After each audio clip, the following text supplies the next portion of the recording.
ایک بزرگ اور ایک پرندے کا واقعہ۔ راوی کہتے ہیں کہ ہماری ملاقات ایک بزرگ سے ہوئی۔ جب ہم عشاء کی نماز پڑھ چکے تو بزرگ نے فرمایا کچھ کھاؤ گے؟ میں نے کہا ہاں۔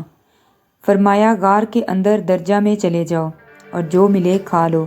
میں اندر گیا تو ایک پتھر پر اخروٹ، منکی، خرنوب، سیب، انجیر یہ سب چیزیں ایک ایک طرف رکھی ہوئی پائیں۔ میں نے جتنا چاہا ان میں سے کھا لیا۔ رات بھر وہ جاگتے ہی رہے۔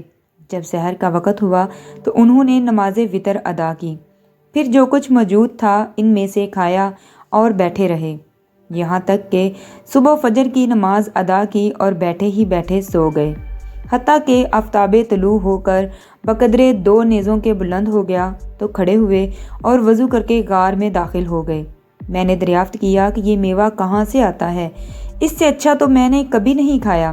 فرمایا یہ تم اپنی آنکھوں سے دیکھ لو گے۔ اتنے میں ایک پرندہ آیا جس کے دونوں بازو سفید، سینہ سرخ اور گلا سبز تھا۔ اس کی چونچ میں منکی اور پاؤں کے بیچ میں اخروٹ تھے۔ اس نے منکی کو منکی پر اور اخروٹ کو اخروٹ پر رکھا۔ جب اس کے پروں کی آہٹ سنی تو فرمایا تو نے دیکھ لیا؟ میں نے کہا ہاں۔ فرمایا یہی پرندہ میرے لیے یہ سب چیزیں لاتا ہے 30 سال سے۔ میں نے پوچھا دن میں کتنی بار آتا جاتا ہے؟ فرمایا 7 بار۔ میں نے حساب کیا تو 15 بار آیا اور گیا۔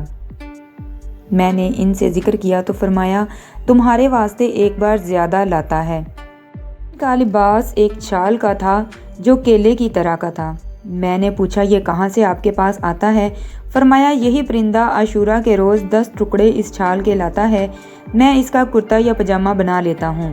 ان کے پاس ایک سوا بھی تھا جس سے وہ چھال سیتے تھے اور وہی پھٹی پرانی چھال کے ٹکڑے ان کے نیچے بچھے ہوئے تھے، اور ان کے پاس ایک پتھر تھا جس میں پانی ڈال کر اس کا پانی بالوں پر ملا جاتا تو بال اکھڑ جاتے۔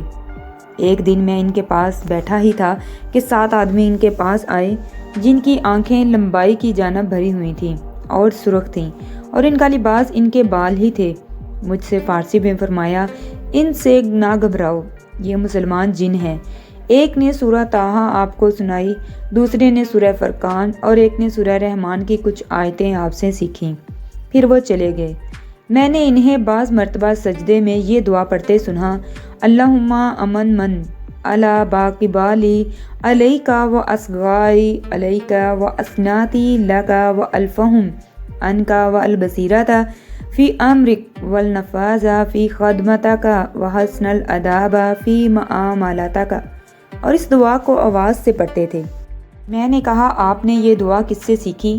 فرمایا مجھے اس کا الہام کیا گیا۔ ایک رات میں نے یہ دعا پڑھ رہا تھا، میں نے ایک حائف کو کہتے سنا کہ جب تم یہ دعا مانگو تو آواز سے یہ دعا قبول ہے۔ میں ان کے پاس 24 روز تک رہا، پھر مجھ سے فرمایا کہ اپنا قصہ بیان کر، تو میرے پاس یہاں کیوں کر پہنچا؟ میں نے قصہ بیان کیا۔ فرمایا اگر تیرا یہ قصہ پہلے معلوم ہوتا تو تجھے اپنے پاس اتنے دنوں نہ رہنے دیتا۔ تو نے اپنے ساتھیوں کو پریشان کیا، انہیں تاخیر کے سبب سے ندامت ہو گئی۔ تمہارا ان کے پاس لوٹ جانا میرے پاس ٹھہرنے سے زیادہ اچھا ہے۔ میں نے کہا میں راستہ نہیں جانتا۔ آپ خاموش ہو گئے۔ جب زوال کا وقت آیا تو فرمایا اٹھو چلو۔ میں نے کہا مجھے کچھ نصیحتیں کریں۔ فرمایا ادب سیکھو اور بھوکا رہنا اختیار کرو، مجھے امید ہے تم قوم سے مل جاؤ گے۔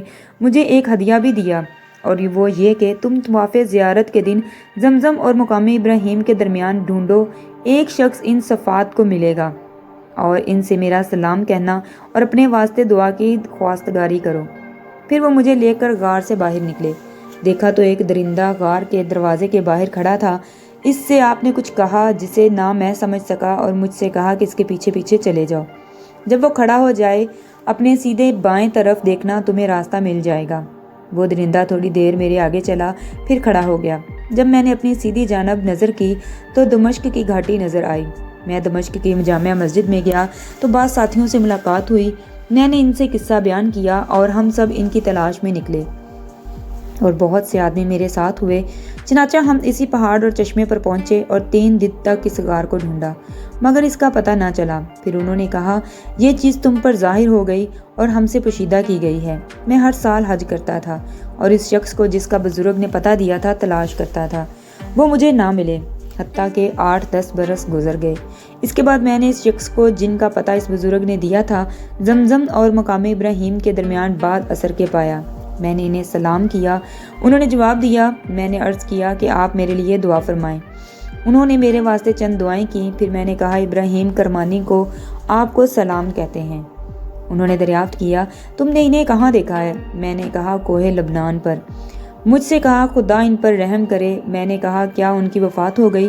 کہا اسی وقت میں نے ان کو ان کے بھائیوں کے ہمراہ غار میں دفن کیا ہے اور ان کی نماز ادا کی ہے۔ جب ہم غسل دیتے تھے تو اس وقت وہ پرندہ جو ان کے لیے میوے لایا کرتا تھا گر پڑا اور پر مارتے مارتے مر گیا۔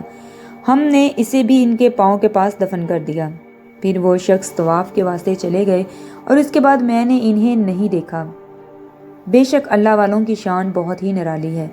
اللہ سے تعلق جڑنے کے بعد یہ دنیا سے بے نیاز ہو جاتے ہیں، انہیں دنیا کے اسباب کی کوئی ضرورت نہیں رہتی اور اللہ تعالیٰ خود غیب سے ان کی مدد فرمایا کرتے ہیں۔ اللہ تعالیٰ ہمیں بھی نیک بننے کی توفیق عطا فرمائے، آمین یا رب العالمین۔ جی تو یہ ایک سبق آموز کہانی تھی، کیسی لگی آپ کو مجھے کمنٹ سیکشن میں ضرور بتائیں۔ دعاؤں میں مجھے یاد رکھیں، اپنا بہت سا خیال رکھیں، چینل کو سبسکرائب کریں، ویڈیو کو لائک کریں، شیئر کریں۔ اللہ حافظ۔